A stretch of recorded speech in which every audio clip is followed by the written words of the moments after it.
Huskies. We put this motor up for sale and it sold right away. I wish I had one for everybody because a lot of people wanted them. Even people I know for a long time says, hey, I want the motor. And I'm like, oh, some dude, first come, first served. That's the way I work. His name is Hector. He's the same dude that came and took the windshield out, and he was stand-up guy. So he called me right away and he said, yo, I want that motor, man. I need that motor and tranny for my van. And I'm like, you know what? First come, first serve. Come and get it. And he's on his way to pick it up. She popped right out of there. It's nice to have an open frame with a motor on it like that. And that's why we're going to set the new one up. I have done one frame do-over before. I chopped it. I got rid of the old rot in the back, and I put a brand new one in. In fact, it's in the Cummings in that truck, the 99. So I'm going to do it again with this one, and we're going to shorten it up 12.5 inches. And we'll make sure we film it, and we'll show you how we do it.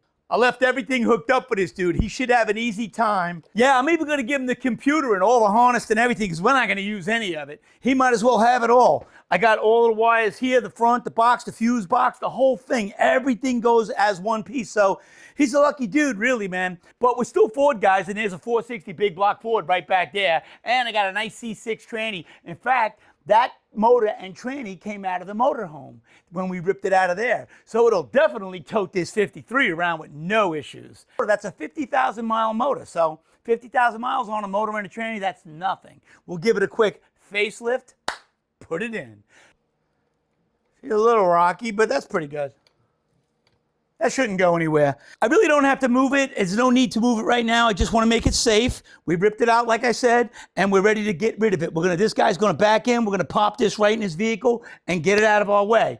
Then, the very next thing on the chopping block is the frame. So we are gonna roll it out, take the 12.5 inches out, like I said, and we're gonna zip it up and weld it up and bolt it up and shim it up. We're gonna make sure it's really strong. And it's gonna be cool, it's gonna be exciting.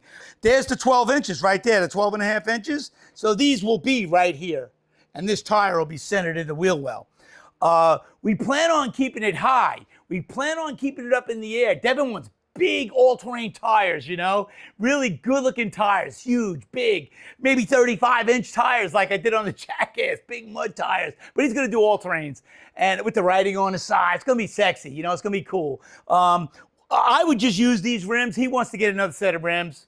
No problem. Spend your money, Devin, spend your money. If you want rims, get rims and get the tires you want.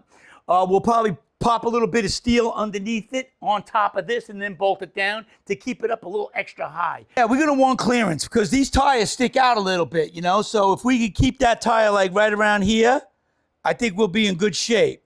But of course, it's gonna come out further and it's gonna come up. So again, we wanna probably leave it there. So this car is gonna only drop maybe 12 inches from where it is now. So it's gonna look like a monster, man. And look, we got a tow package on it. On a very good frame. So this tow package will be perfectly fine with these heavy duty, we're gonna put new shocks in it, by the way, but it's got heavy duty springs. It's the E250 frame. So she should be very, very good. I'm excited, guys. I'm excited to film this. I'm excited to do the work. I will be very excited to take it down the road and watch it, you know, feel how it drives and watch it go, you know. One of the things I want to say is I'm going to try to keep the gas tank cap right here, the old school cap. So I want to get the old neck and I want to bring it down and bring it in and somehow feed it to the gas tank. I'm going to try to use this gas tank's huge. I'm going to try to use the original gas tank. It is very big. It's probably almost a 40-gallon tank. I don't know, if you guys got E250s, put in the comments, how many gallons are these tanks? They're huge. I know they cost a fortune. I put $75 in it, it's not even full. So I know they're big. I forget how many gallons they did. Maybe they're 36 gallons or 38 gallons. They're very big. I would like to do that, you know, put that back in here. This motor was protected and taken care of and parked for a long time. Like I said, not a long time, but a couple of years. And it had only 50,000 miles on it. We are going to strip all the new wave crap off of it. We're going to put a nice aluminum intake on it with a nice 4-barrel carburetor, and we're going to make this thing happen. We're going to leave it very stock. We want to turn the key and boom. Like my 460 when it was stock, man, that thing was, they're indestructible. 385 series engines that replaced the FE are amazing Ford motors. You just turn the key and pow, they fire right up and they run really nice and strong. And you know what? This is going to be a very good engine. I'm very happy to do it. I hope I can find a pair of headers. In fact, I have a pair of headers. I hope they fit in this vehicle. Otherwise, we got to buy another pair that'll fit. or I'll just make them fit. Hey, we can make shift happen. That's what we do. Maybe we'll even do a quick rebuild, rip it apart and rebuild it and put it back together. I'm not sure. We might do that because I'll tell you what, you know, once it's in the car, we probably won't take it out again until something goes wrong or it blows. You know what I mean? So we might do a quick rebuild. You could buy a kit for these with head gaskets and everything for like $100. The whole kit, all the gaskets, everything. And then we can inspect the entire thing. If it needs bearings, we'll put them in. If it needs rings, we'll put them in, but it won't. It won't need any of that. But if it does, we'll put them in. When this is in the center, when this whole thing is cutting into the center, these springs, they need room, you know? But the tire's gonna come up this high too. So it'll be fine, at least that high. But there's so much room up here, look. I'm touching the top. It's got so much room in here. None of this matters, man. It's got plenty of room. So this is a beautiful thing. I really think you know, at first we were trying to find a 53 frame, you know, that was the idea. Not a 53, a 73 abouts frame and bring it up from the 50s into the 70s.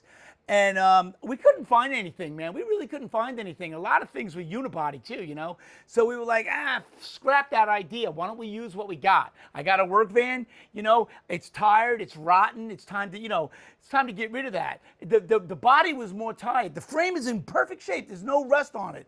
But the body on those things, man, the rockers rotted out, the back, everything was rotten, you know? And the motor was in great shape and the frame was in great shape. So I said, you know what? Let's just take this frame. It would have been fun to really use that motor in here, but Devin didn't want to. I'll save that idea for my next work van. When I buy a new work van and I want to take that work van, this time I'll do that with that van and we'll see if we can have fun with it with something else. I like the idea of cutting these nice heavy duty frames down and stuffing them under smaller vehicles. So I want to get something even smaller than this. This thing is big. Look at this thing though. Would you take a look at this? Is this not sexy? Look at this vehicle. Can you imagine it, guys? Just picture it with the big knobby tires. And we got to put roof racks on it too and throw a surfboard up there. This car is sexy, man. We're going to take it skiing, surfing, snowboarding. Hey, we'll go pick up motors. It's got a tow package. We'll put a trailer on the back. This is a beautiful thing. I'm very excited about this. I just wanted to give you the update. The frame is ready to start cutting down and lining up the wheelbase. Once we get the wheelbase lined up, we're really just going to start popping things back in and getting things together and getting it ready to, we'll put it in place. We'll mock it up and put it exactly where we want it in place. We'll measure everything from every corner to corner, side to side. We'll get it completely measured up and we'll get it totally mocked up. We'll drill all the holes. We'll put all the spaces that we want in there. We'll use steel spaces. We'll use steel like this. I don't want to cut this steel up because this is so good for what we're doing right here. We're going to use this again. But I'll buy another piece of steel like this, probably 12 or 15, 18 feet long, and we'll just cut blocks out, like 1 foot blocks. And I'll stack them and put them where I want. We'll drill completely through them and we'll through bolt them. And it'll be awesome, man. We'll through bolt them right through the car with a steel plate in the car and then steel boxes on the frame and then through bolt it through there. We'll put some rubber mounts in there. We'll make it so it don't vibrate. It'll be fun, man. This is going to be a fun project. So if you like what you see and you want to see more, make sure you go over to YouTube, subscribe, and hit the little bell. Every time we put something up, you'll get a notification so you won't miss out on anything.